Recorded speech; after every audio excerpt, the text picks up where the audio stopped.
Hello friends, मैं विवेक आपके अपने चैनल अपेक्स ग्रुप में आप सभी का स्वागत करता हूं। आज हम देखेंगे अनुच्छेद।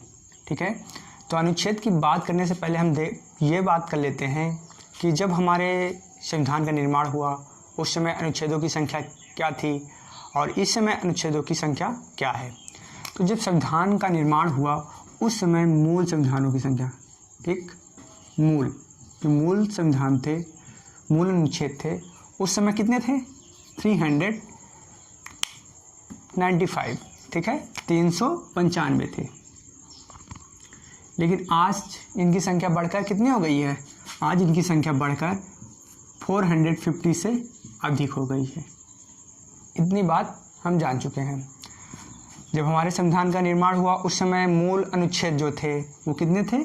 395, और इस समय अनुच्छेदों की संख्या 400 से बढ़ के 395 से बढ़ के 450 हो चुकी है। तो आइए हम पहले बात करते हैं आर्टिकल नंबर फर्स्ट की। ठीक, आर्टिकल नंबर फर्स्ट क्या कहता है? आर्टिकल नंबर फर्स्ट हमारा है कि जो भारत है एक राज्यों का संघ है, तो संघ का नाम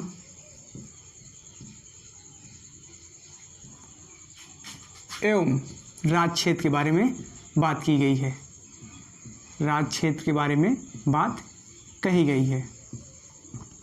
तो अब हम इसे याद कैसे करेंगे? आर्टिकल नंबर किस आर्टिकल में है, इसे हम किस प्रकार याद रखेंगे? अब लोग कहते हैं कि भारत एक राज्यों का संघ है। किसका? राज्यों का संघ है ना? तो भारत एक राज्यों का संघ है। तो इससे हम क्या याद रखेंगे कि आर्टिकल नंबर 1 में संघ का नाम एवं राज्य क्षेत्र के बारे में बात कही गई है। अब हम आर्टिकल नंबर 2 की बात करेंगे। आर्टिकल नंबर 2 क्या कहता है कि नए राज्य का प्रवेश, ठीक, नए राज्यों का प्रवेश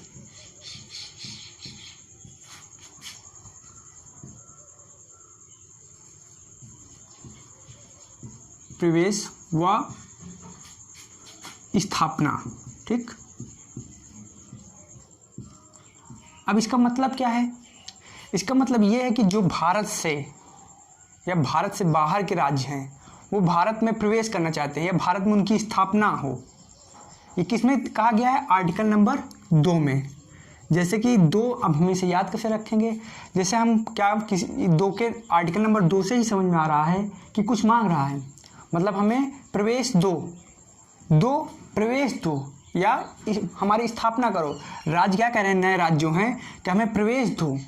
तो इससे याद रखेंगे आर्टिकल नंबर 2। हम अब आर्टिकल नंबर 3 की बात करेंगे। आर्टिकल नंबर 3 क्या है? इसमें क्या है? नए राज्यों का निर्माण, ठीक है, निर्माण के साथ उनके नाम और सीमा में परिवर्तन, सीमा नाम पर परिवर्तन। ये किस आर्टिकल में बात कही गई है? आर्टिकल नंबर 3 में। अब हम इस आर्टिकल को किस प्रकार याद रखेंगे? जैसे कि हम 2014 में जान रहे हैं कि आंध्र प्रदेश से अलग होकर एक नए राज्य की स्थापना हुई 2014 में। वो कौन सा राज्य था? तेलंगाना। ठीक है, तेलंगाना राज्य का निर्माण हुआ। तो नए राज्य का निर्माण और उसकी सीमा फिक्स की गई, उसका दायरा फिक्स किया गया। और क्या है इसमें? एक और जुड़ा है, नाम में परिवर्तन। तो हम इसे याद कैसे रख सकते हैं? 2014 में तेलंगाना राज्य का निर्माण हुआ, तो ता से हम याद रखते हैं तेलंगाना और ता से याद कर सकते हैं 3।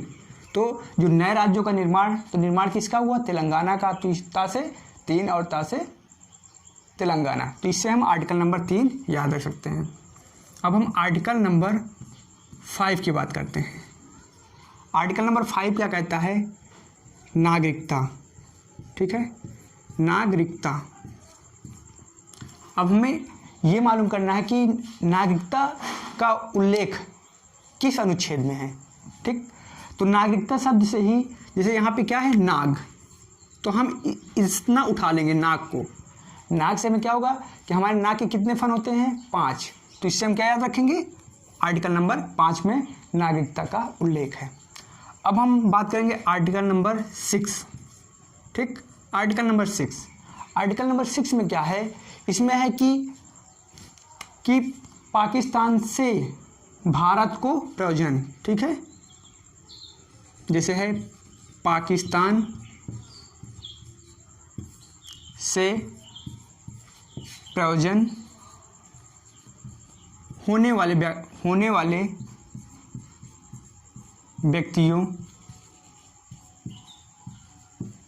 व्यक्तियों को नागरिकता का अधिकार, ठीक, अधिकार। अब इसमें ये किस अनुच्छेद में इसकी बात कही गई है कि पाकिस्तान से प्रयोजन होने वाले व्यक्तियों को नागरिकता का अधिकार, ये आर्टिकल नंबर 6 में कहा गया है।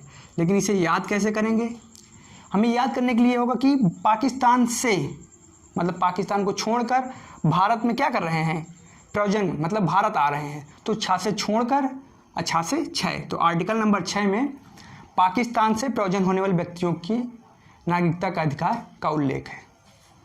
फिर हम आर्टिकल नंबर 7 की बात करेंगे।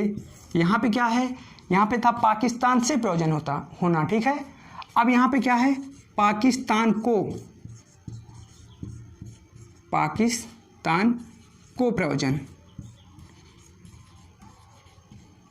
प्रयोजन होने वाले व्यक्तियों को नागरिकता का अधिकार, ठीक। अब क्या कर रहा है, ये भारत का साथ छोड़ रहे हैं, पाकिस्तान जा रहे हैं तो साथ छोड़ रहे हैं, तो इससे हम किससे रिलेट करेंगे, आर्टिकल नंबर 7। अब हम आर्टिकल नंबर 9 की बात करेंगे। आप एक बात आपको समझ में आ रहा होगा कि जितने भी आर्टिकल्स हैं आपको याद हो रहे होंगे, और ये आर्टिकल्स किसी न किसी एग्जाम में पूछे गए हैं और आगे भी पूछे जाने की संभावना है। तो आर्टिकल नंबर 9 हमारा क्या कहता है, विदेशी राज्य की नागरिकता होने पर भारत की नागरिकता ना होना, ठीक। क्या होता, विदेशी देश की नागरिकता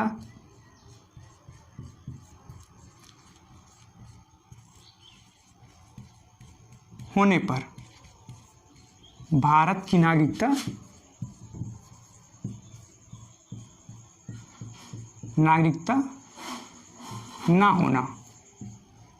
ना होना, ठीक। ना से 9, ऐसे ही 9 से ही हम 9 याद रख सकते हैं। आर्टिकल नंबर 9 में विदेशी देश की नागरिकता होने पर भारत की नागरिकता ना होना, ना से 9 और ना से 9, आर्टिकल नंबर 9 में इसका उल्लेख है। अब हम आर्टिकल नंबर 10 की बात करेंगे। आर्टिकल नंबर 10 क्या है, आर्टिकल नंबर 10 है हमारा कि नागरिकता का अधिकार बना रहना। क्या है, नागरिकता का अधिकार बना रहना।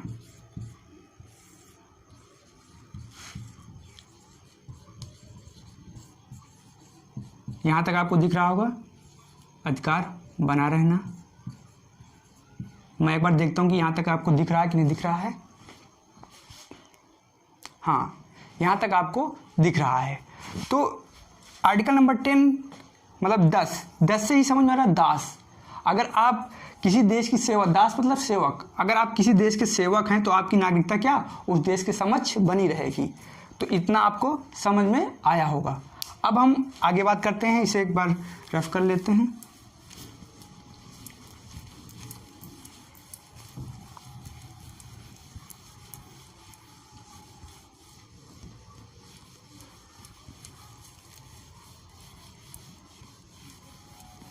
अब हमारा आर्टिकल नंबर हम कहाँ तक देख लिए 10 तक।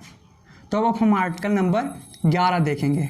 आर्टिकल नंबर 11 में क्या कहता है, 11 में कहता है कि संसद, ठीक है, संसद द्वारा नागरिकता के अधिकार का विधि विनिमय करना, ठीक है। क्या करना, विधि विनिमय, किसके द्वारा, संसद द्वारा विनिमय, ठीक। अब विनिमय का मतलब क्या होता है, एक हाथ से दो और एक हाथ से लो, मतलब लेनी देनी। तो एक हाथ से लो और एक हाथ से दो, तो इससे हम क्या याद रख सकते हैं, आर्टिकल नंबर 1, ठीक है। इससे हम याद रख सकते हैं आर्टिकल नंबर 1।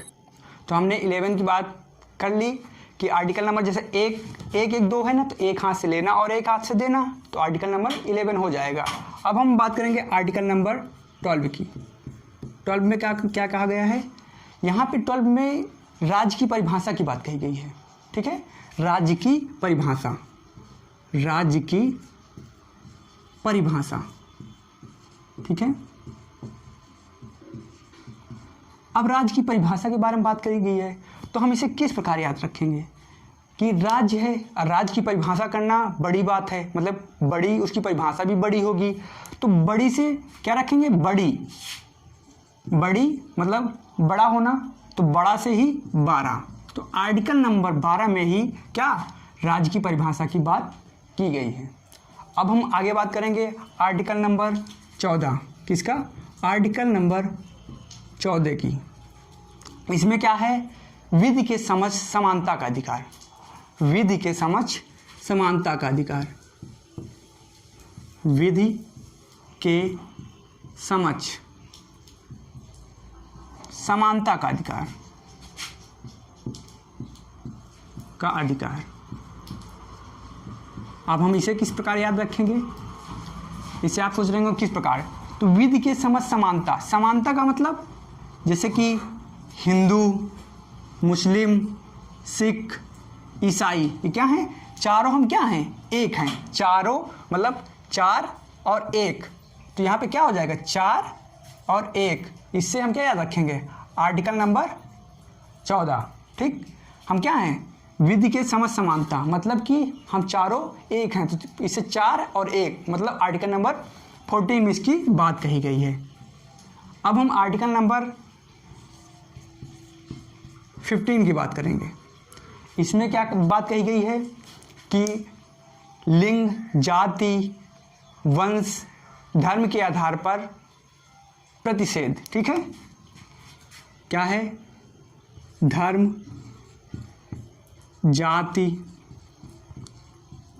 लिंग और वंश के आधार पर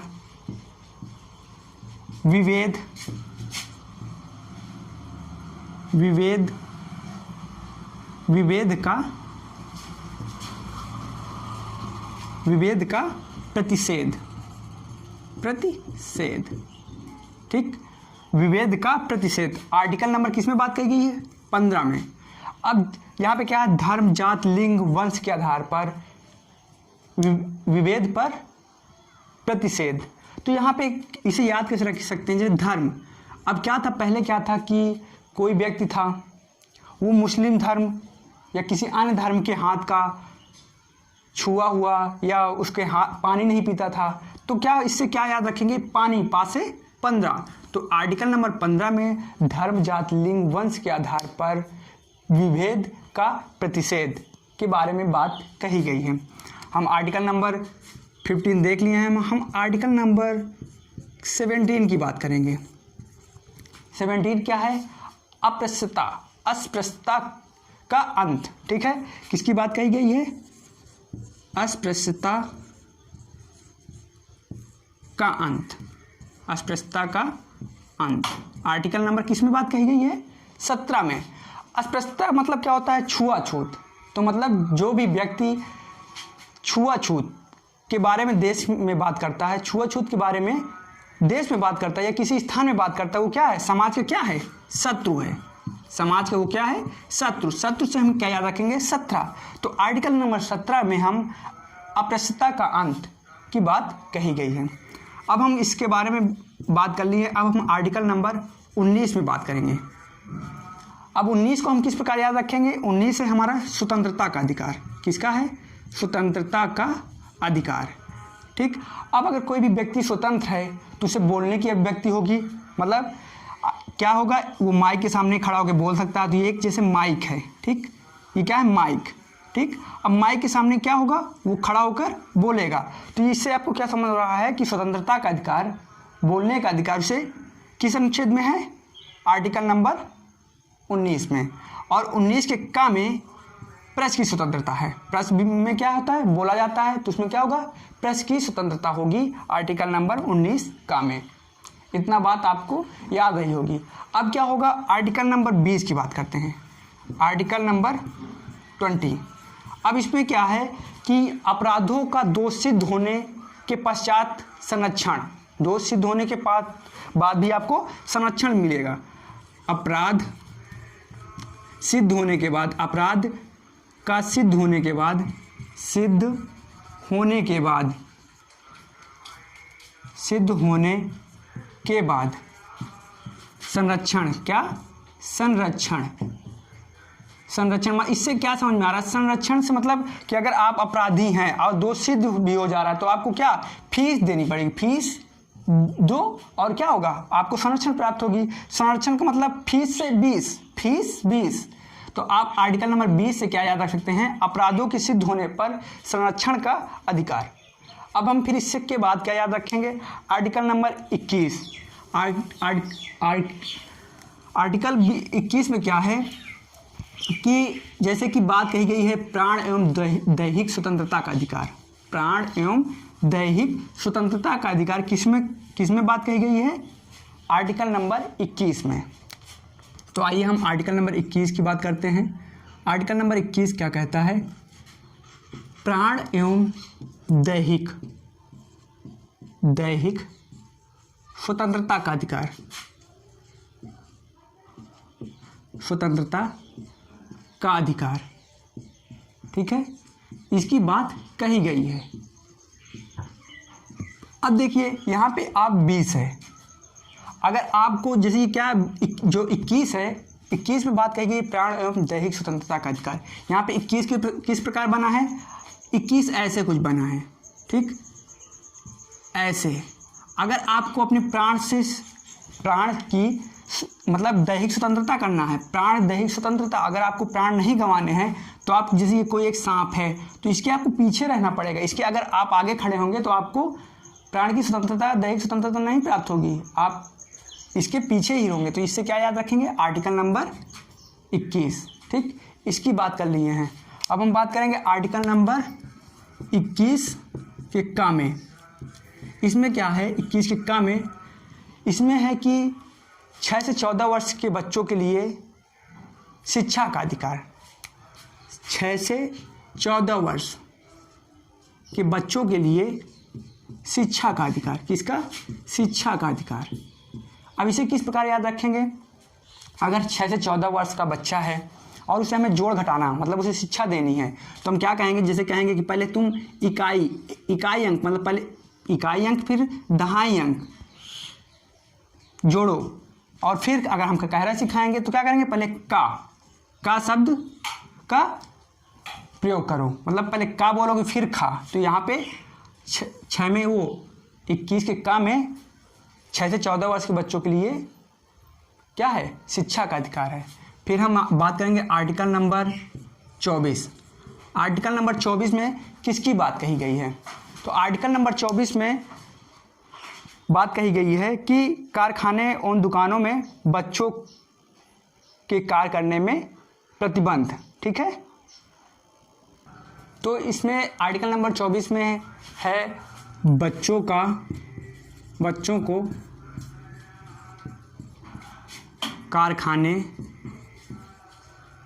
खानों व दुकानों में कार्य करने पर क्या है, प्रतिषेध है, क्या है, प्रतिषेध है। तो इससे हम क्या याद रखेंगे, बच्चों, तो बच्चे क्या करते हैं कि कारखानों और दुकानों में चाय पहुंचाते हैं, जा के चाय पहुंचाते हैं। तो चाय से हम क्या याद रखेंगे, 24, चाय से 24। तो इस प्रकार हम कुछ इम्पॉर्टेंट आर्टिकल देखे हैं और इसके आगे भी देखेंगे। अगर आप हमारे चैनल में नए हैं तो हमारे चैनल को सबसे पहले सब्सक्राइब करें और अगली वीडियो, आर्टिकल की जो अगली वीडियो है उसको भी ज़रूर देखेंगे। तो थैंक यू।